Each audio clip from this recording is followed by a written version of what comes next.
नारनाळा महोत्सव 2026च्या या महोत्सवाचे उद्घाटक माननीय पालकमंत्री ॲडव्होकेट आकाशजी कुंडकर साहेब, व्यासपीठावर उपस्थित सन्माननीय आमदार रणधीरजी सावरकर, सन्माननीय खासदार अनुपजी धोत्रे, सन्माननीय आमदार प्रकाशजी बारसाखळे, सन्माननीय आमदार हरीशजी पिंपळे, माननीय माजी आमदार संजयजी गावंडे, अकोट नगराच्या नगराध्यक्षा सौ माया धुळे, या ठिकाणी खास अमरावतीवरून आलेले आपले परिक्षेत्राचे आयजी श्री रामनाथजी पोकळे यांनी या नारनाळा महोत्सवाला पुनरुज्जीवन देण्यामध्ये पुढाकार घेतला. त्या आपल्या जिल्ह्याच्या जिल्हाधिकारी वर्षा मीना मॅडम या ठिकाणी वन्यजीव संरक्षण करता करता पर्यटनाला चालना देण्यासाठी ज्यांनी पुढाकार घेतला ते आपले अकोटचे DFO राहुल सिंग टोलिया, उपस्थित सर्व प्रशासकीय अधिकारी, सर्व सन्माननीय मान्यवर, पत्रकार बंधू आणि अकोल्याचे नागरिक बंधू भगिनी, खरं तर मला या ठिकाणी यायला अतिशय आनंद झाला ज्यावेळेला मला जिल्हाधिकारी मॅडमनी, रणधीर सावरकर साहेबांनी आणि विशेषतः पालकमंत्री महोदयांनी खूप आनंद वाटला की हा जोमाने सुरू करतो आणि या महोत्सवामध्ये जवळपास 17 वर्षानंतर पुन्हा सहभागी होणं एक भावनिक क्षण आहे. हा महोत्सव म्हणजे खरं तर आपल्या महाराष्ट्राचा जो दैदिप्यमान ऐतिहासिक वारसा आहे. आता कलेक्टर मॅडमने सांगितलं की या किल्ल्याला 1000 वर्षाचा इतिहास आहे आणि आपल्या अकोल्याचा खरं तर एक अभिमानाची बाब आहे की इतका पुरातन वारसा आपल्या या ठिकाणी आहे.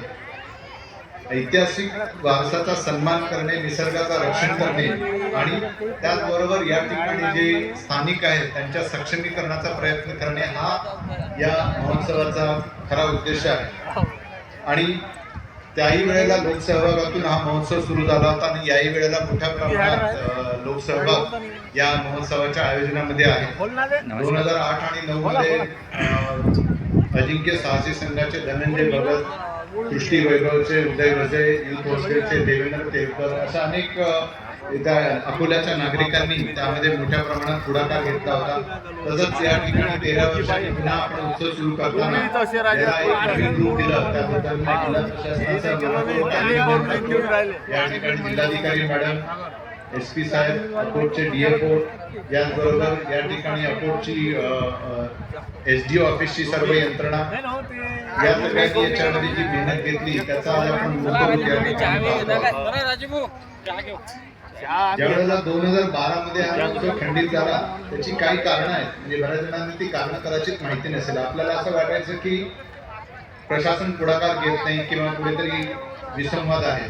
पण मागे वळून पाहताना असं लक्षात येतं की आपण 2008 मध्ये 27, 28, 29 जानेवारीला पहिल्यांदा महोत्सव घेतला आणि त्याच्यानंतर 2012 मध्ये म्हणजे त्याच्या आधीच आपली नारनाळा ही वाईल्डलाईफ सँक्च्युरी डिक्लेअर झाली आणि व्याघ्र संरक्षणाकरता गाईडलाईन ज्या आहेत केंद्र शासनाच्या त्या 2012 मध्ये जाहीर झाल्या. 2015 मध्ये महाराष्ट्राचं निसर्ग पर्यटन मंडळ स्थापन झालं. केंद्र शासनाचं निसर्ग पर्यटनाचं धोरण जाहीर बॉडीज आहे. आपल्याला माहिती आहे की हा 1000 वर्षापूर्वीचा किल्ला आहे. हा आर्किओलॉजिकल सर्वे ऑफ इंडियाच्या ताब्यात आहे. ही जी वन्यजीव अभयारण्याची जी पूर्ण संपदा आहे ही फॉरेस्टच्या अंडर आहे. त्याला काही नियमावली आहे. याच्या पुढे आपल्याला वाटचाल करताना जो आपला वारसा आहे त्याचं जतन करायचं आणि त्याचबरोबर त्या जतन करताना नवीन पिढीला प्रशिक्षण द्यायचं आणि त्याचबरोबर स्थानिकांचं पण सक्षमीकरण करायचं.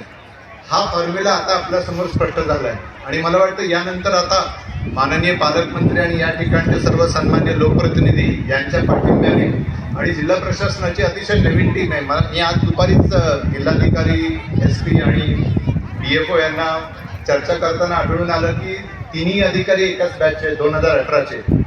आपले पालकमंत्री महोदय पण तरुण आहेत. सगळी यंग टीम या ठिकाणी आहे. निवडणुका संपलेल्या आहेत. पुढच्या 3-4 वर्ष निवडणुका नाहीये. त्यामुळे आता चांगलं काम करण्यासाठी ही पुढची 3-4 वर्षाची खूप चांगले कालावधी येत आहे. याच्यामध्ये डीपीडीसीच्या माध्यमातून असेल, माननीय मुख्यमंत्र्यांच्या मार्गदर्शनाखाली राज्य शासनाचा सपोर्ट असेल, डिपार्टमेंटचा सपोर्ट असेल, खूप चांगलं काम या ठिकाणी होऊ शकतं आणि त्या कामाची सुरुवात आपण या ठिकाणी या महोत्सवाचं पुनरुज्जीवन करून दाखवून दिली हे दिसून येतं.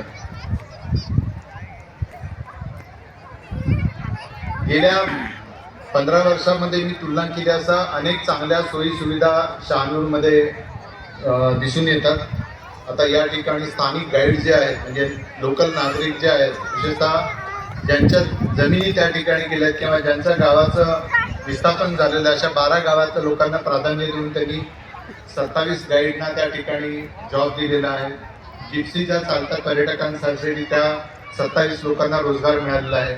या व्यतिरिक्त त्या ठिकाणी पर्यटकांसाठी त्यांनी हट्स केलेले, टेंट केलेले आहेत. या माध्यमातून पर्यटकांना एका ठिकाणी चांगल्या सुविधा मिळत आहेत आणि स्थानिकांनाही देखील याच्यामध्ये चांगला सहभाग घेता येतोय. त्यांनाही नोकरी मिळते, त्यांनाही 4 पैसे आपल्याला कमवता येण्याची संधी मिळते. हे फार चांगली बाब आहे असं मला वाटतं. जवळपास 200 कुटुंबांना आतापर्यंत थेट प्रत्यक्ष अप्रत्यक्ष स्वरूपाचं रोजगाराचं साधन या नरनाळा सँक्च्युरीच्या माध्यमातून मिळालेलं आहे आणि यापूर्वीच्या हंगामात जवळपास 30 लक्ष रुपयाचा महसूल या सँक्च्युरीला मिळाला आहे, ही माझी माहिती आहे. या महोत्सवाचा किंवा या एकूणच आपण जे कार्य करतो त्याचा मुख्य आधार आहे की इको हेरिटेज टुरिझम. आणि आपण महाराष्ट्रातील अनेक जिल्हे जर पाहिले, काही ठिकाणी डोंगर आहेत, काही ठिकाणी जंगल आहे, काही ठिकाणी जंगलासोबत वन्यजीव आहेत, काही ठिकाणी जंगलासोबत टायगर पण आहे. पण ही एकमेव अशी जागा अशी मला वाटते की ज्याच्यामध्ये डोंगर पण आहे, जंगल पण आहे, वाघ पण आहे, वॉटर बॉडी पण आहे. इतकी चांगली आपल्याला संपत्ती मिळाली आहे, त्याचं आपण संवर्धन करावं आणि त्याकरता कलेक्टर ऑफिसच्या मदतीने आपण इको हेरिटेज टुरिझमला चालना द्यावी असं मला वाटतं. यामध्ये ASIच्या ज्या सूचना असतील, वाईल्डलाईफच्या बाबतीत केंद्र शासनाच्या ज्या सूचना असतील त्या लक्षात ठेवून आपल्याला पुढे वाटचाल करायचं असं मला वाटतं. आणखीन एक उपक्रम या ठिकाणी होऊ शकतो, डार्क स्काय पर्यटन. कारण या भागामध्ये इल्युमिनेशन कमी आहे, रात्रीच्या वेळेला एकदम चांगलं आकाश आपल्याला दिसू शकतं आणि आपण जर पोर्टेबल टेलिस्कोप जर त्या ठिकाणी घेऊन गेलो तर ते एक नवीन खगोलशास्त्रज्ञांना किंवा खगोलशास्त्राची ज्यांना आवड आहे त्यांच्यासाठी खूप चांगली पर्वणी आहे आणि त्याचा देखील जिल्हा प्रशासनाने जरूर विचार करावा असं मला वाटतं. नुकतंच माननीय मुख्यमंत्री महोदय यांच्या मार्गदर्शनाखाली आपल्या शासनाने ट्रेकिंग पॉलिसी निश्चित केलेली आहे आणि महाराष्ट्रामध्ये 200 ट्रेकिंग रूट आयडेंटिफाय केलेले आहेत. मी आता सकाळी अकोटच्या DFOची चर्चा करत होतो, त्यांनी आपल्या या भागामध्ये देखील 3 ट्रेकिंग रूट डेसिग्नेट केलेले आहेत. त्यामुळे ज्यांना निसर्ग पर्यटनाची आवड आहे, ट्रेकिंगची आवड आहे, त्यांच्यासाठी देखील आता चांगल्या संधी उपलब्ध होणार आहेत. कारण बऱ्याच वेळेला आपल्याला भीती असायची की वाईल्ड लाईफच्या याच्यामध्ये आपल्याला जाता येईल नाही येईल, पण त्यांनी जी नियमावली घालून दिलेली आहे त्या नियमावलीच्या अनुषंगाने आपल्याला ट्रेकिंगचे रूट्स देखील उपलब्ध होतील. पुढे जाताना यांनी मला दुपारी DFOने एक चांगलं ऑडिओ व्हिज्युअल रियालिटीचा एक शो दाखवला. त्यांनी तो खूपच सुंदर पद्धतीने चित्रित केलेला आहे. मी त्यांना आणि कलेक्टर मॅडमना अशी रिक्वेस्ट केली की इथे येणाऱ्या प्रत्येक पर्यटकाला तो उपलब्ध झाला पाहिजे.